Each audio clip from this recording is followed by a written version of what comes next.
একদিন মক্কার কিছু অহংকারী কোরাইশ নেতা মহানবী সাল্লাল্লাহু আলাইহি ওয়াসাল্লামের কাছে এসে বিদ্রূপের সুরে বলল, হে মোহাম্মদ, তুমি যে বলো আল্লাহ তোমার সাথে কথা বলেন, তাহলে বলো এই মরুভূমির শুকনো জমি কি কখনো প্রাণ ফিরে পাবে?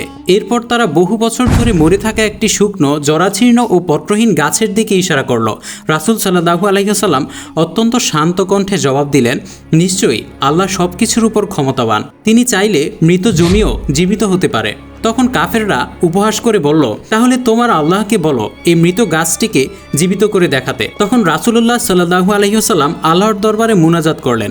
আল্লাহর অসীম কুদরতে মুহূর্তের মধ্যেই সেই কঙ্কালসার শুকনো গাছটির ডালপালায় কচি সবুজ পাতা গজাতে শুরু করলো এবং সেটি সতেজ ও প্রাণবন্ত হয়ে উঠল।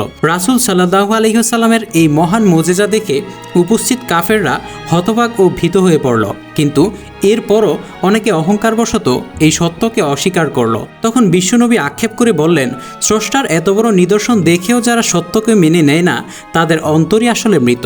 মহান রব আমাদের সকলকে এমন অন্তর থেকে হেফাজত করুন। কমেন্টে আমিন লিখতে ভুলবেন না।